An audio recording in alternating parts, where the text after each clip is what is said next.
Okay, so let's get started. Today we are discussing on the topic of constipation. Hmm. So all the medicines and the pharmacology. So here we are. The medicines that we use in constipation, they are called either laxatives or purgatives. So constipation, by constipation, everyone has a different concept about constipation. Some people think that if they didn't go for motions for like a day or so, they have constipation. Some people think that if they are getting hard stools, they have constipation. So definition is key hai, infrequent production of hard stools requiring straining to pass or incomplete evacuation. Normally, stool frequency once in 2 days to 2 to 3 times a day, it is considered normal. Some people go for motions every 2 days or maybe every 3 days also. That is their normal. And some people go a little bit more frequently. They might go 2 to 3 times a day. That is also normal. So for this much variation of passing of stools, the medicine should not be taken. If it is, especially if it is happening in a routine. Okay, what could be the causes of constipation? Firstly, people might think if they're normally getting stools every 2 days, they might think it is constipation.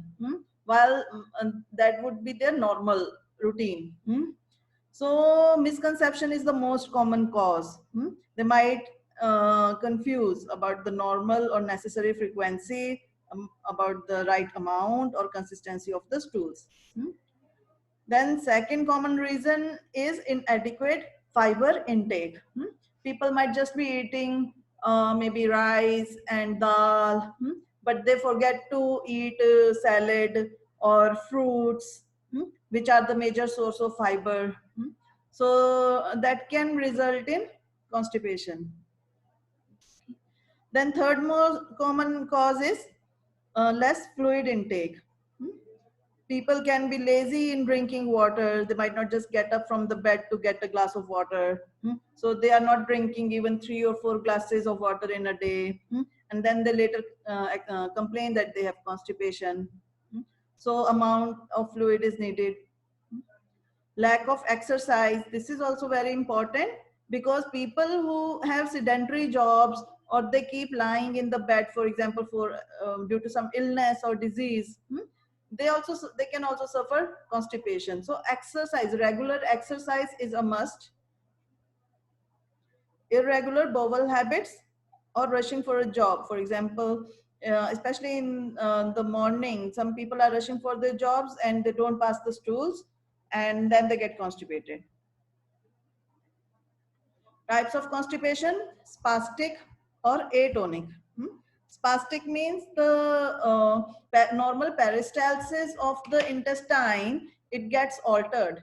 For example, in irritable bowel syndrome. So the stools in this condition are hard, rounded, stone-like, and difficult to pass. Atonic, sluggish bowel. The bowel is sluggish due to advanced age, debility, or maybe laxative abuse, or the person is bedridden due to some illness. So when the patient is not moving around, so that can result in a sluggish bowel, and it can cause atonic type of constipation. Okay, so now the medicines that are used, they can be broadly classified into two types: laxatives and purgatives. Laxatives are those medicines that cause milder action.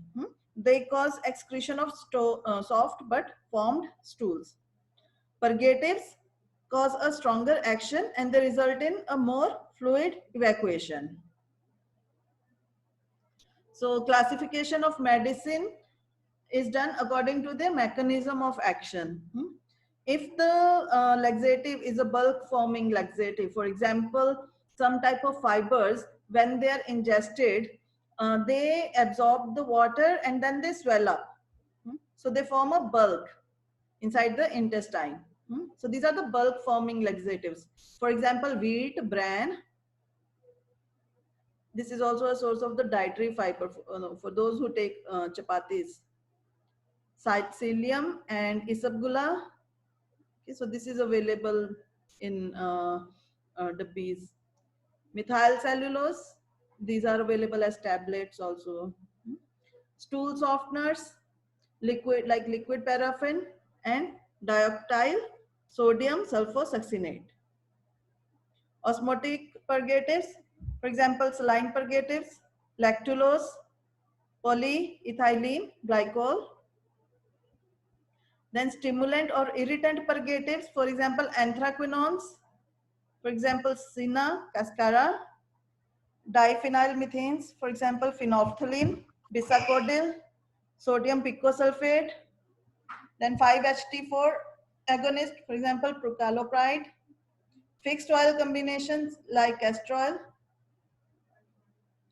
So what could be the different mechanisms of action? See, purgatives have a stronger action.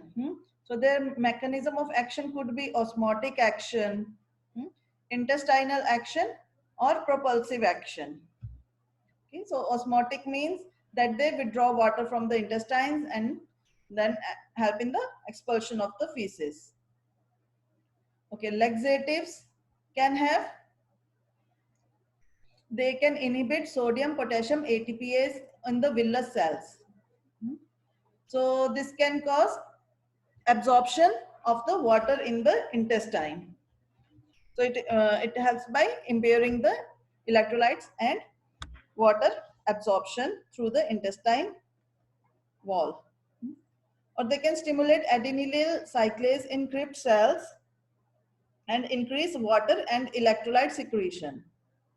They can also stimulate prostaglandin synthesis, which can increase the secretion in the intestine, secretion of water and electrolytes in the intestine. They can also stimulate NO synthesis, which will also enhance secretion in the intestine, and it also inhibits non-propulsive contractions in the colon. And injury to absorbing intestinal mucosa cells. So if those mucosa cells that have the function of absorbing water and electrolytes, if that gets injured due to some structural reason, then it will have a laxative action. So coming to bulk purgatives, bran is the first one. Bran is the outer covering in the weed. It is the residual product of the flour industry. It consists of 40% of the dietary fiber. When it is taken, it absorbs water in intestines, swells, and increases water content of the feces, softens it, and facilitates colonic transit. Osmotically active degradation products are formed in the intestine. They also, assist in this mechanism. It also supports the bacterial growth in colon, which contribute to fecal mass. It is useful in simple and functional constipation or when straining has to be avoided. So mostly it is used for simple type of constipation, for example, functional constipation, or irritable bowel syndrome, or chronic diverticulosis. Chronic diverticulosis means it is not actively inflamed. Or to avoid straining at the stools because it has a milder action. Drawbacks, it is generally safe, but large quantities they need to be taken. For example, 20 to 40 gram daily for at least 3 to 4 days is needed. That is why it is unpalatable. It is useful for prevention of constipation, but it is not very useful for treating constipation. Means if constipation has developed, constipation means the patient has not gone for motions for like 3-4 days, 5 days, 6 days. In that case, they form a very rock like lump inside their intestine which is just not willing to move. So in those cases bran cannot help. Okay, for that we need stronger acting enemas. Okay, it can also cause flatulence. It is avoided in gut ulcers, adhesions, stenosis, and fecal impactions.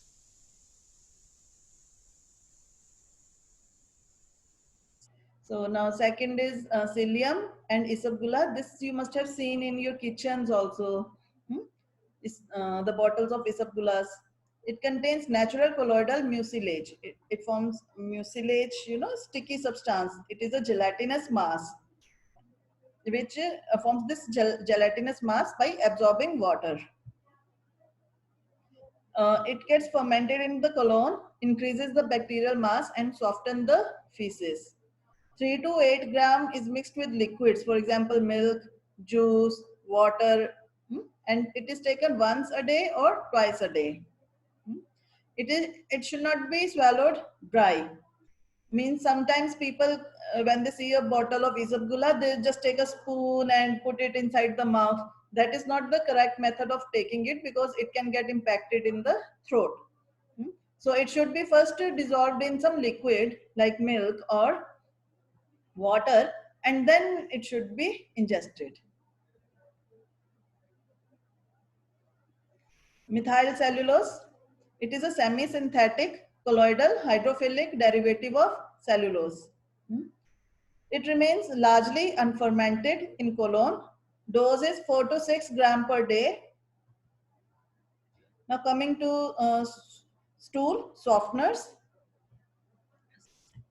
Okay. So these have a little bit stronger action than the bulk laxatives. Okay, so first one is docusades like dioctyl sodium sulfosuccinate, DOSS. It acts as an anionic surfactant, softens stools by net water accumulation in the lumen by acting on intestinal mucosa. It emulsifies colonic contents and facilitates the mixing of water into fatty substances of feces. It can disrupt mucosal barrier. Cramps, abdominal pain can occur, bitter, nausea, hepatotoxicity on prolonged use. Okay. So dose is 100 to 400 milligram a day in divided doses. It can also be used as an enema. Actually, giving it as an enema is a much better option than giving it orally. If we give it orally, it has more chances of cramps and abdominal pain. It is also not tasty. Okay, so as enema, it is better. Liquid paraffin. Liquid paraffin. So if you just check this word paraffin, it means it is a Vaseline-like substance. Okay. It is a viscous liquid mixture of petroleum hydrocarbons. Luminally active agent, but pharmacologically it is an inert mineral oil. It is a fecal lubricant. See, if the person has developed constipation and his feces has become stone-like, then what happens is the surrounding area of the intestine also gets inflamed. And when the inflammation of the intestine develops, it in fact it does not allow the passing of the stools as such. So if liquid paraffin is taken, it will lubricate the surrounding area of the impacted stool. So it is helpful in these cases. It is a fecal lubricant. It will help in passing down of the stools. It is also a stool softener as it retards water absorption from the stools. Many disadvantages. It is bland, like just like ingesting Vaseline. It might be carried in the lymph. Okay, because it is a hydrocarbon, it might get absorbed into the lymph. It can trickle into the lungs and can cause that pneumonia type of symptoms, okay, due to aspiration.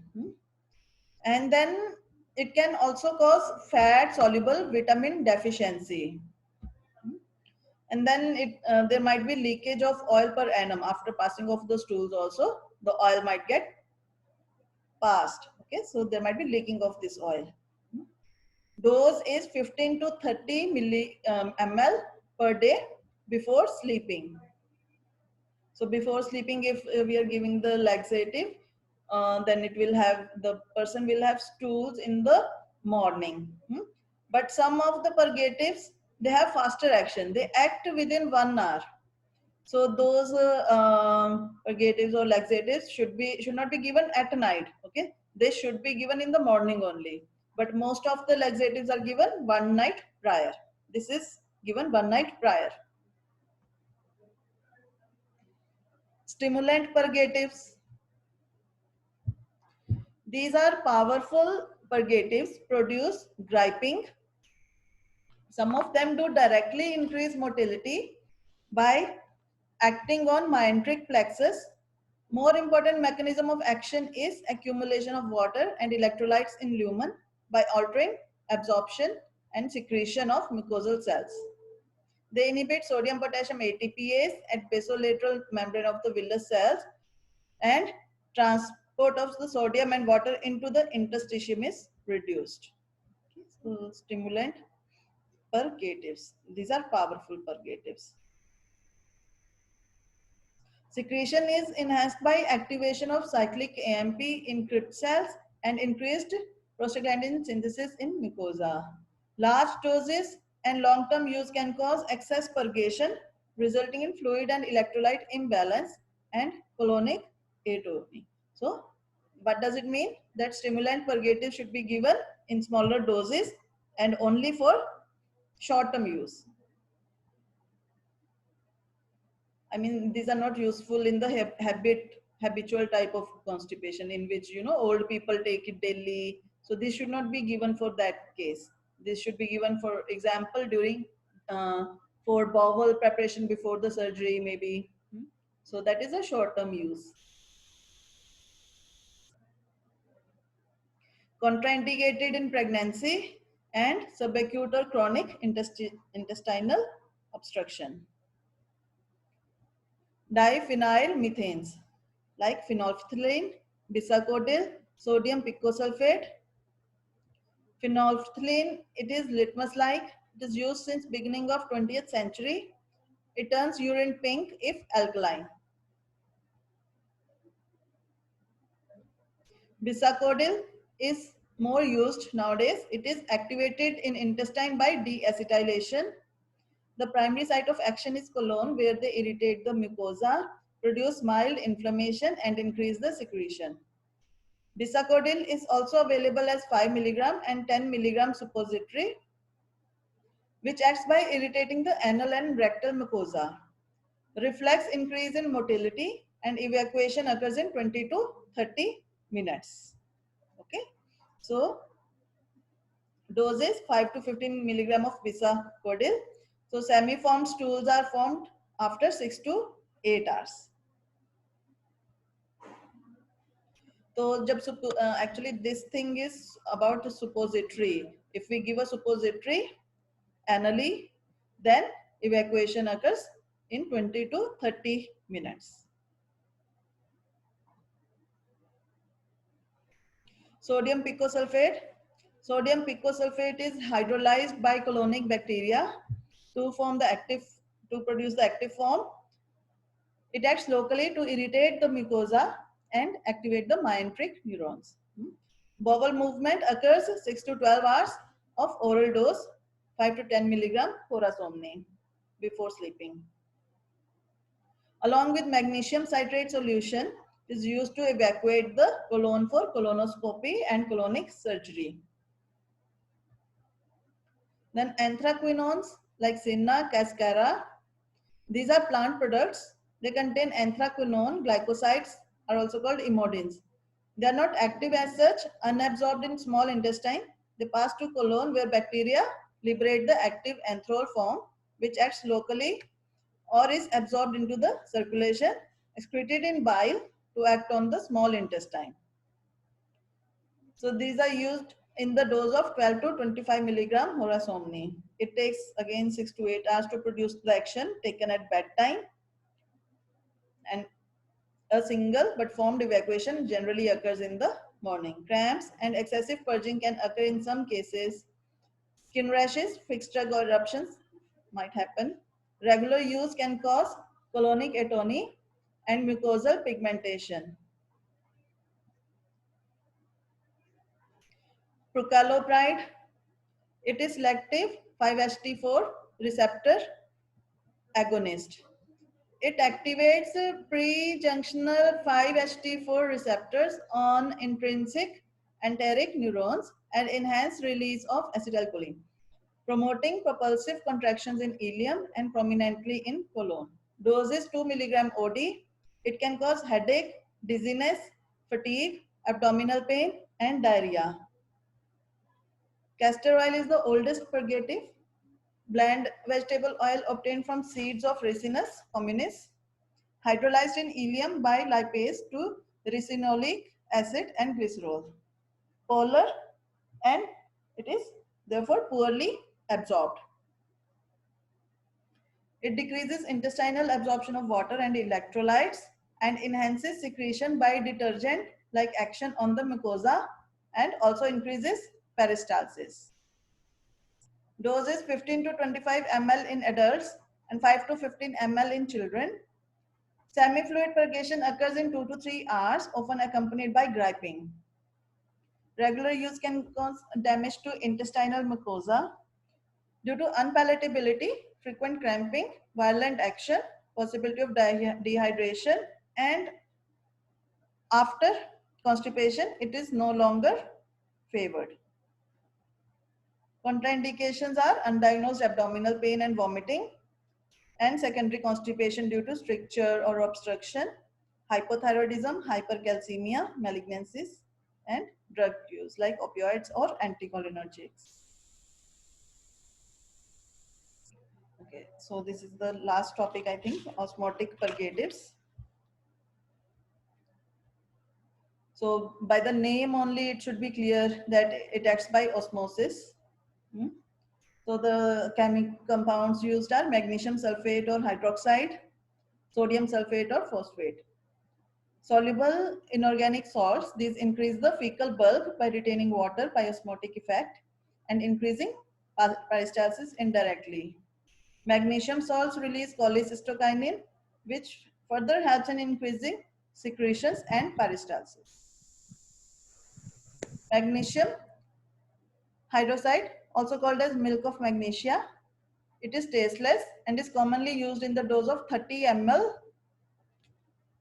as 8% in water suspension. Okay. It should be ingested with enough water because being irritants, they may induce vomiting. Repeated use can cause fluid electrolyte imbalance. Magnesium salts are contraindicated in renal insufficiency, while sodium salts should not be given in patients of congestive heart failure and other sodium retaining states. Okay. It is not used because they are inconvenient, unpleasant, and produce watery stools. It is preferred for preparation of bowel before surgery and colonoscopy or as after purge in tapeworm infestation. Okay, coming to lactulose. Okay, lactulose is very widely used, especially because it is safe in children also and in elderly also. So this is the most commonly used laxative on the long-term basis. Okay, it is a semi-synthetic disaccharide of fructose and lactose, which is not digested or absorbed. It increases fecal bulk by hydrophilic and osmotic action. It has osmotically active products. Dose is 10 gram BD with plenty of water. Flatulence and flatus is common in few patients. Cramps and nausea can occur. Used for treatment of hepatic encephalopathy in dose of 20 to 30 gram TDS. So how it acts in hepatic encephalopathy?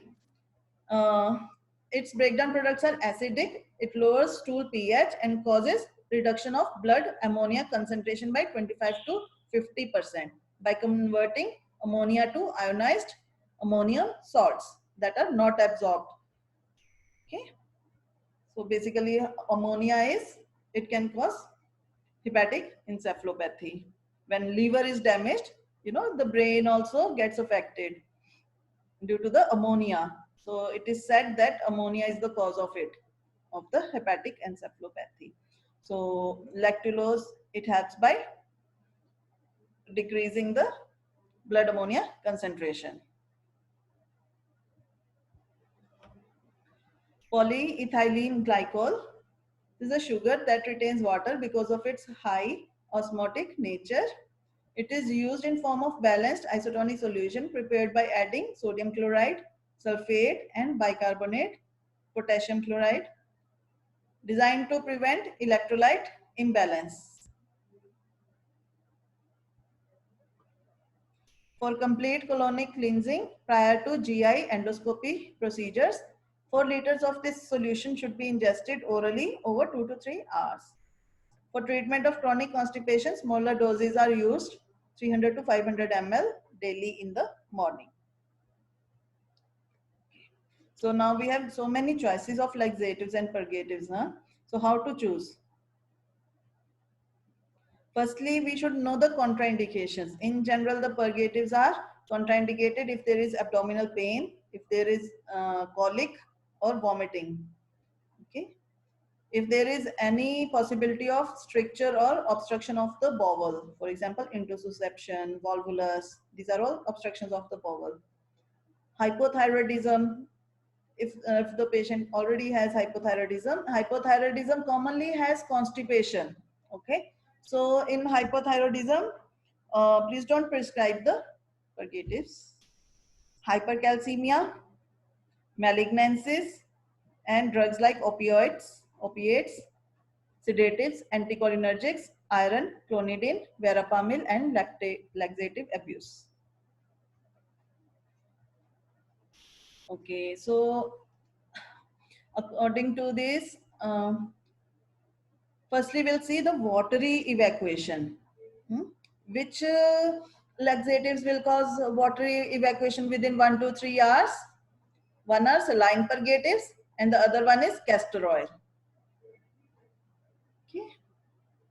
Okay, which laxatives would cause semi-fluid stools taking 6 to 8 hours for evacuation? Phenolphthalein, bisacodyl, sodium picosulfate, and senna. Okay. Which laxatives would cause soft formed stools that takes 1 to 3 days for evacuation? Bulk forming laxatives, docusates, liquid paraffin, and lactulose. So mostly these are indicated for functional constipation like spastic or atonic, bedridden patients, to avoid straining at stools, preparation of bowel for surgical procedures, after some antihelminthics, food or drug poisoning, spastic constipation like dietary fiber, bulk forming agents, stimulant purgatives are contraindicated in spastic constipation. Atonic constipation को कैसे treat करेंगे? Plenty of fluids, exercise, regular habits, reassurance. If needed, then bulk forming agents, bisacodyl or Sina. Okay, bedridden patients में prevention, पहले तो prevention के लिए क्या करना है? Bulk forming agents can be given, docusates, lactulose, and liquid paraffin. This one of these can be tried.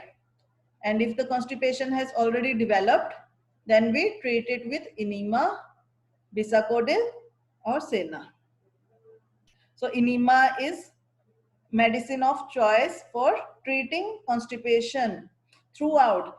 Like if even if a child comes to you with a constipation for like 5-6 days, he has not passed the stools, and if you check his abdomen, there is this stone of feces in his abdomen that you can feel. Okay, so you will not give lactulose to him, it will have no action on him. Okay, you have to give him enema or suppository, even in a child more than 2 years of age. Okay, to avoid straining at stools, Why is, we need to avoid straining at stools? Because if the patient is constipated and if he strains at the stool, he is at risk of developing hemorrhoids.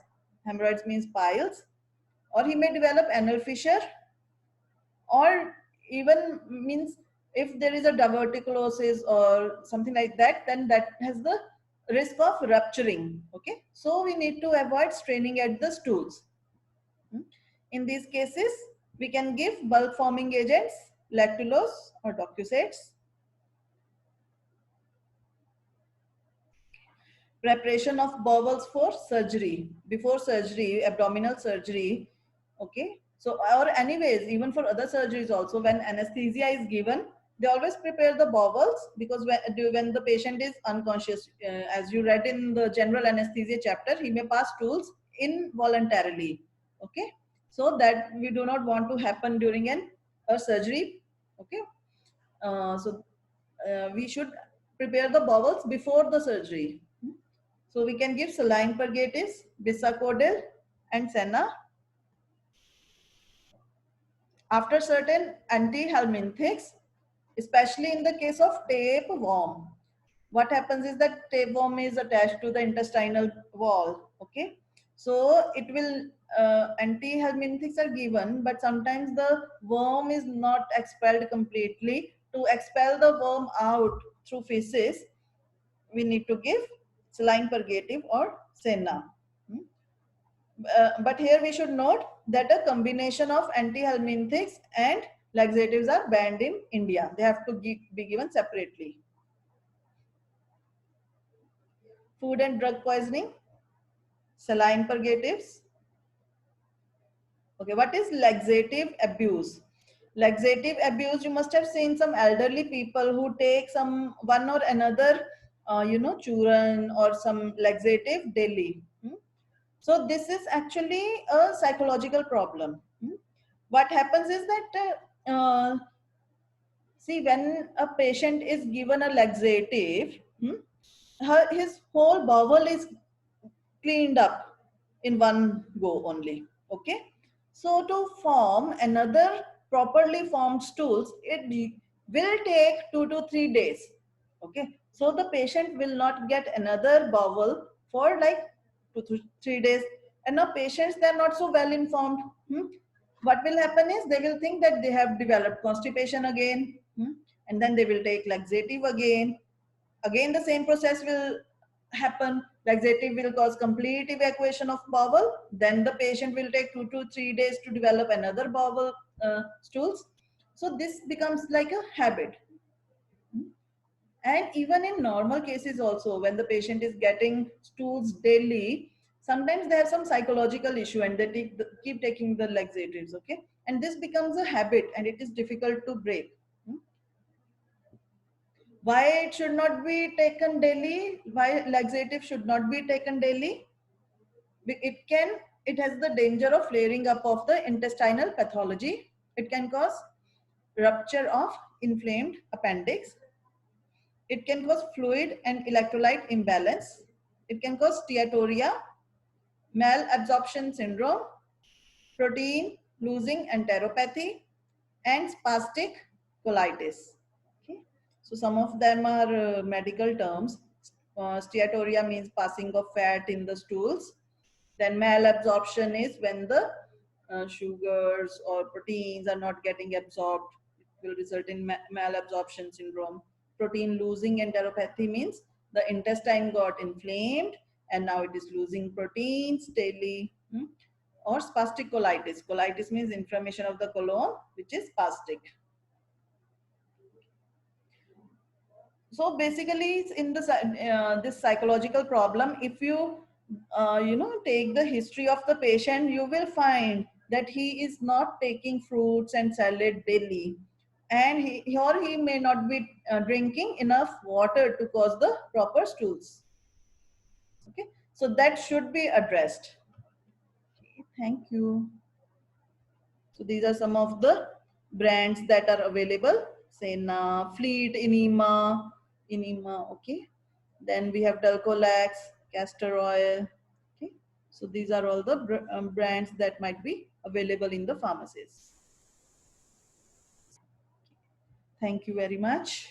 So please 2 minutes rukna. I have to take your roll numbers also. Okay. So in 1 to 10, no one is absent.